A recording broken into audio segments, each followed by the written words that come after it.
Des images de navires pétroliers en feu dans le détroit d'Ormuz, suffisant pour semer la panique au sein des grandes puissances mondiales. Les gardiens de la révolution ont interdit Ormuz aux navires affrétés par les États-Unis, Israël ou les Européens. La Chine, elle, ne figure pas dans cette liste noire. Mais Pékin ne veut pas pour autant prendre de risques. Aucun pétrolier chinois ne navigue dans cette zone de guerre. Partenaire historique de l'Iran, la Chine négocie plutôt en coulisses pour la réouverture du canal maritime parmi les plus fréquentés au monde pour le transport de pétrole. Il faut dire que l'enjeu est énorme pour elle.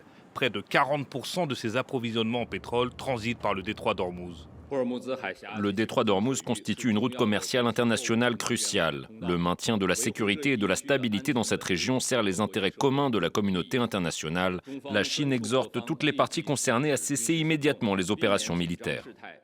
Ce navire transportant du pétrole saoudien est arrivé ce jeudi à Mumbai après avoir traversé le détroit d'Ormuz.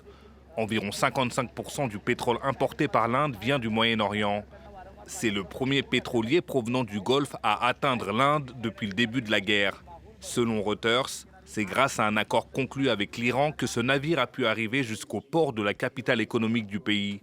De son côté, Téhéran dément tout accord, mais l'Inde indique que des discussions sont en cours.